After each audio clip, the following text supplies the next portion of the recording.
أنا العبد الذي كسب الذنوب وصدته الأماني أن يتوب. أنا العبد الذي أضحى حزينا على زلاته قلقا كئيبا. أنا العبد الذي كسب الذنوب وصدته الأماني أن يتوب. أنا العبد الذي الملك ناشكين ماسيان مالك الملك تدوق أباي كل سلطنت mülkdarchilik igidorchilik huquqining hammasi Allohning qo'lida. Barliq huquq podshohlikning egasi Alloh. Buning ma'nosi nima deganda, ya'ni dunyoda igidorchilik qilinadigan, igidorchilik qilinishi mumkin bo'lgan bir narsa mening deyilishi mumkin bo'lgan har qanday narsaning asli egasi Alloh subhanahu va taolo degan bir tushunchani berdi. Haqiqiy egasi Alloh subhanahu va taolo degan bir tushunchani berdi. Masalan, ba'zida bir inson bir narsaga ega bo'lishimiz mumkin. Bir narsaga.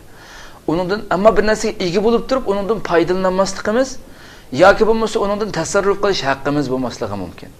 Ba'zi bir narsadan foydalanishimiz mumkin, tasarruf qilishimiz mumkin, ammo ega bo'lmasligimiz mumkin. Uningga igidorchiligi, uning igidorchiligi bizning qo'limizda bo'lmasligi mumkin. Biz o'zimiz foydalanayotgan bir narsa, ishiltayotgan, tasarruf qilayotgan bir narsa, ammo uning igidorchilik, egilik huquqi bizning ustimizda bo'lmasligi mumkin. Ba'zida inson bir narsaga ega bo'lishi, uningdan ham foydalanishi, ham tasarrufot elib, uni xohlagancha o'zgartib qila olishi mumkin, ammo u narsaning oqibatiga hargiz ega emas inson. Hargiz oqibatining nima bo'lganligini hargiz bilmaydi. Buningga misol keltirsak, qarindoshlar, bir insonning o'zi setib olgan erkin, o'z huquqi o'zining ustiga yozilgan, o'z nomiga yozilgan bir uyni misolga olsak, qonuniy jihatdan butunlay o'zining nomiga yozilgan bir erkin shaklda bu uy o'ltiryotdi. Xohlagan vaqtida, xohlagan minut sekundning ichida bir qaror, mahkamadan bir qaror chiqib ham yoki davlatga kerak bo'lib elib oldi. Uning o'rniga boshqa narsa bergan taqdirda ham uning oqibatiga u inson ega emas, ya'ni uning qarish chiqolmaydi. Darhol buning lozim bo'lib qoldi biz deb elib olaverdi xohlagan vaqtning ustida. Oqibati hargiz bizga ega emas. Yoki vayron bo'lib ketishi, yoki o'rilib tushishi, yoki kuyib kul bo'lishi, bu narsaning hammasi oqibatiga biz o'zimiz ega bo'lib turayotgan, qonuniy jihatdan ega bo'lib turayotgan narsaga ham uning oqibatiga biz ega emas, hargizmi? Ega emas. Shuning uchun biz Alloh subhanahu va taolo malikul mulk, kul mulk, barliq mulkning egasi degan vaqtimizda, ya'ni Alloh nima desa, bir narsaga ham ega.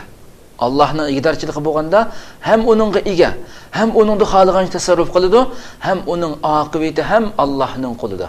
Uning oqibati ham Allohning qo'lida. Ya'ni mulkiyat, igidorchilik huquqining eng oliy darajasi faqat Allohning igidorchilik huquqi bilan qartildi. Alloh eng yuqori igidorchilik huquqiga ega. Uningdan boshqasi hammasi faqat majoziy shaklda. Bir arabiydan, bir sahrolik arabdan, bir to'p qo'yuba bir arabdan shunday so'rabdi ekanda, so'ralibdi. Bu qo'y kimniki deb so'rabdi. Bu qo'ylar kimniki deb shunday so'ralganda javob beribdirki, lillahi fi yadi. Mening qo'limdagi Allohning meli, Allohning qo'ylari bu deb javob bergan ekan.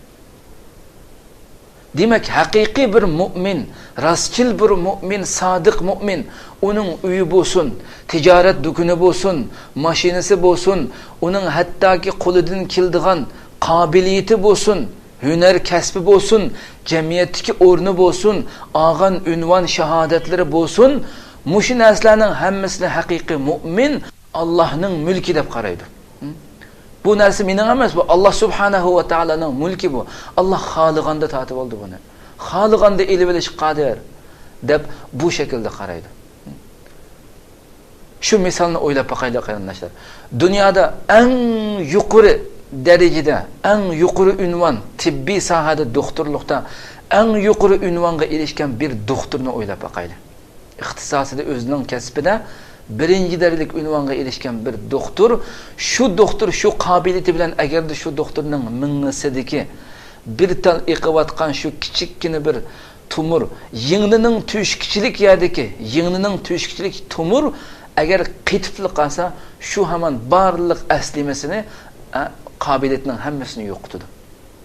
Va birdamning ichida uning joyi Saranglar doktorxonasiga boradigan gap. O'ylab boqaylik. Kim bütün mulk, bütün narsaning egasi kim ekan qarindoshlar? Albatta Alloh subhanahu va taolo. Bu biz ko'rayotgan ko'z, o'zimiz narsalarni ko'rayotgan ko'zlarimiz. Kim egasi, uning egasi kim qarindoshlar? Bu quloq, bu til, bu bizdagi harakatlar, bu kuch-quvvatimiz, bu kim egasi buniki? Bularning egasi kim? Albatta Alloh subhanahu va taolo. Shuning uchun iymon taqozo qiladigan narsaning birisi shuki, mu'minning iymoni taqozo qiladigan narsaning birisi shuki, u mu'min o'zining oldidagi o'zi foydalanayotgan butkul narsalarni, har qanday narsa bo'lsin, kichik bo'lsin, cho'ng bo'lsin, hamma narsani Allohning mulki deb qaraydi. Bu hammasi Allohning mulki, menga faqat Alloh subhanahu va taolo mushu mulk, mushu narsalarni ishlatishga ruxsat bergan menga faqat. Bugun mushu cheklik dunyoda menga ma'lum muddatgacha ishlatishga ruxsat bergan, bu Allohning mulki deb javob qildi. Bu shaklda iymon, bu iymon bilan yashaydi mu'min.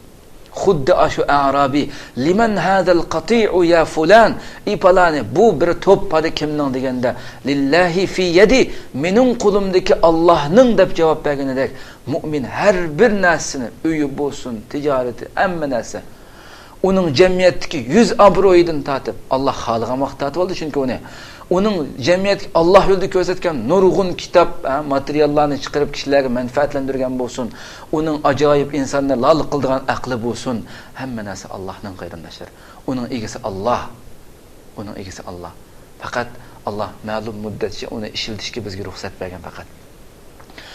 كسب الذنوب وصدته الأماني أن يتوب أنا العبد